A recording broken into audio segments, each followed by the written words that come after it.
Good evening. It is Sunday evening tonight.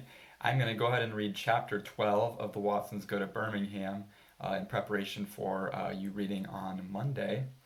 Chapter 12 is actually kind of a short chapter. The final three chapters of the book are each going to be a little longer than this one. And this one's not the most exciting, but it will kind of set the stage for what's going to happen in the next couple chapters. So we learn a little bit more about uh, I can't remember his Mr. Robert, and also about the Grandma Sands. So not a crazy exciting chapter, but still one that's important so that we understand what's going to happen later on. So I'll go ahead and start reading chapter 12. That dog won't hunt no more. Birmingham was like an oven. The first night I couldn't sleep at all. Me and Vi had to share a bed, and we were both sweating like two pigs. It got so hot that Byron didn't even keep a sheet on himself to make sure I didn't accidentally touch him in the night. He finally slept on the floor because he said it was a little bit cooler. When I got up, Byron was gone.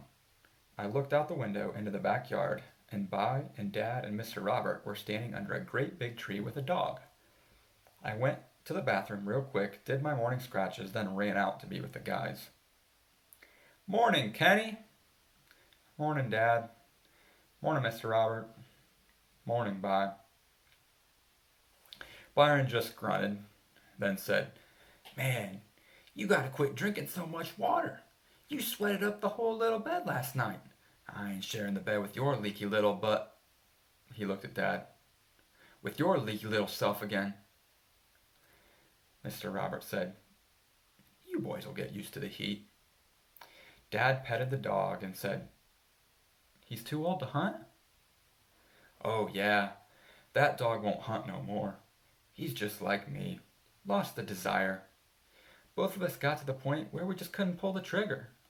Both of us got to the point we just couldn't pull the trigger.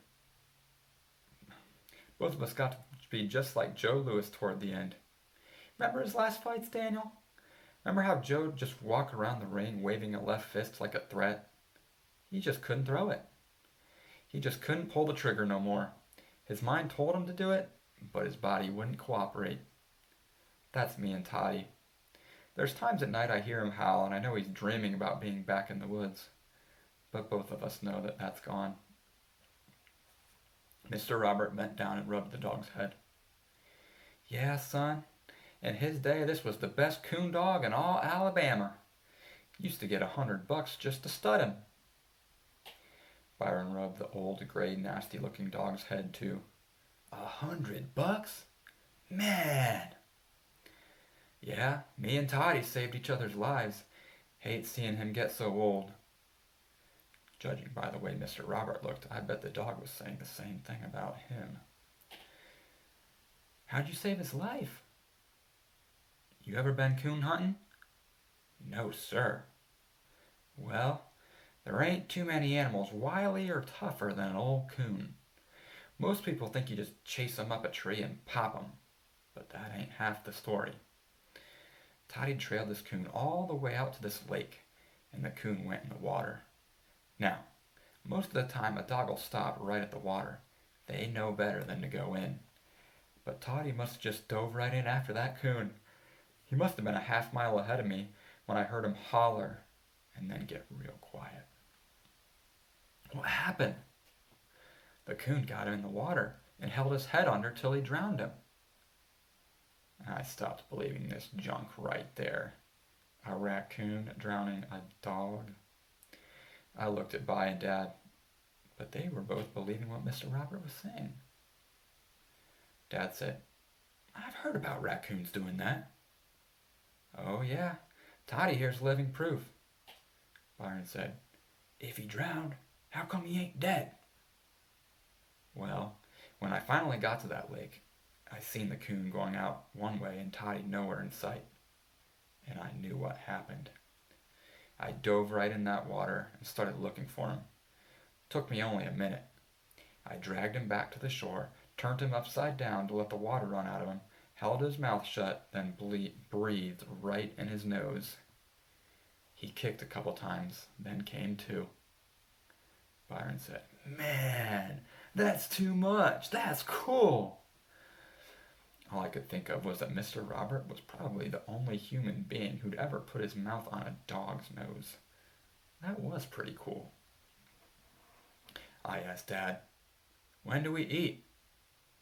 "Kenny, you're the only one who hasn't eaten already. Your mother and grandmother are in the kitchen. Go on in." I went back inside. Even before I got in, I could hear Mama saying that Birmingham wasn't anything like what she remembered. Her favorite sayings got to be, "What's this?" And "How long's this been like that?" And "When did that happen?" And "Why do you do this like that?" And most of all, "Oh, Mama." Grandma Sands thought Mama was hilarious and cracked up every time Mama got upset or worried about something that she didn't remember or didn't like. Grandma Sands must have seen The Wizard of Oz a million times, because every time she laughed, it sounded just like that Wicked Witch of the West. At first, her laugh was so scary that whenever me and Joey heard it, we wanted to go get behind something or someone. But after a while, we got used to it. It took us even longer to get used to the southern style of talking. Man, Grandma Sands and Mama would get yakking to each other, and you could only understand half the things that they said. The smell of bacon dragged me right into the kitchen. Mama, Joey, and Grandma Sands were sitting at the little skinny kitchen table, yakking. "Morning, Kenneth." "Morning, Mama." "Morning, Joey." "Morning, Grandma Sands." "You sleep okay?" It was real hot. Joy was sitting in Mama's lap looking all drowsy. She said, "I know. I was sweating all night." The bacon was sitting on a piece of paper towel. Mama had another piece of paper towel in her hands because all the things that Grandma Sands was telling her were making her hands get all sweaty and disgusting. I got some cereal and bread and bacon and sat at the little skinny table with them. I must have interrupted something real important because as soon as I sat down, Mama acted like I'd disappeared and started asking Grandma Sands more questions. "Well, what about Callie Lily Lincoln? I always wondered what she's doing." "Lona, didn't I write to you about that?" They kept on talking and kept on oohing and eyeing, and Grandma Sands kept on interrupting breakfast by scaring me and Joey with that laugh, and Mama kept on saying, "Oh, Mama." And she kept on having to get up and get more paper towels to wipe her hands, and most of all, she kept on talking more and more Southern style. They talked about how much trouble people were having with some white people down here, who got married to who, how many kids this one had, how many times that one was in jail, a bunch of boring junk like that. It didn't get interesting until I noticed Mama got real nervous right before she said, "And what about you, Mama? Mr. Robert seems like a nice man and all, but..." Grandma gave that laugh and my spoon flew out of my hand and spilled cornflakes on the table. Mama acted like she didn't even notice, but without even looking at me, she handed me one of those nasty, soaking wet pieces of paper towel and kept looking at Grandma Sands.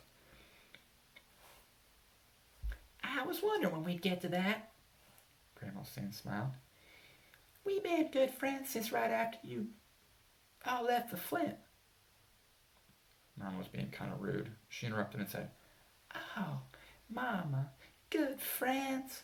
What does that mean?" "Well, Lona Sands, what is it that's bothering you?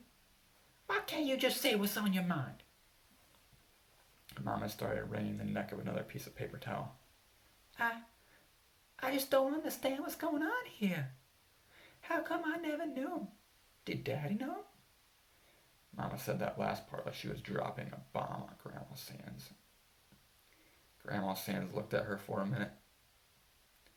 "Lona, things are different from the way they were when you left. Nearly everything changes. Your dad's been gone for almost 20 years.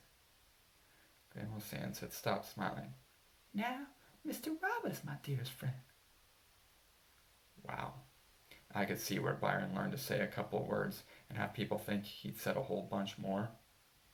Grandma Sands didn't yell or scream or anything, but the way she said those couple of words made everybody who heard it shut their mouths and listen real hard. Even though she only told Grandma that Mr. Robert was her friend, it seemed like I also heard her giving my mother a real good scolding. Mama pouted and kissed the top of Joey's head. I picked up my spoon and kept eating. This was great. I'd never seen Mama act like such a little kid who just got yelled at. But there she was, picking at a piece of paper towel and looking kind of embarrassed. Dad and Byron came in with Mr. Robert. Mr. Robert's going to walk us over to the lake, show us the best fishing spots for later. Joey, Kenny, you coming? Give these two some time alone to talk. Mama pushed Joey off of her lap, and we followed the little parade outside. The heat made me and Joey feel like we couldn't wake up. I didn't want to do any walking, but the dirty dogs made me go anyway. The only kid that acted like he was having any fun was Byron. He walked the whole way with Mr. Robert and Dad and laughed and joked with them about every stupid story they told. When we finally got back, I went to sleep under a fan. They were going to force me to go fishing with Byron and Joey the next day, and I knew I needed a ton of rest. I started to think that making Byron spend all this summer in this heat was more punishment than even a juvenile delinquent like him deserved. But he seemed like he was having a great time. Alright, that's chapter 12. Not a real long chapter. One thing I want you to kind of notice though, we have our kind of preconceived notions, what we think about Byron and Kenny already from what we know about the rest of the story. But I really want you to think about that chapter and also take that into the couple chapters coming up. And it kind of seems like, in a way, both of those characters, our main character Kenny and Byron, are kind of shifting in how they are a little bit, maybe how they're acting.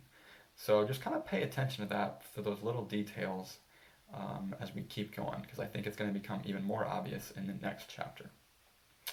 But that is it for chapter 12.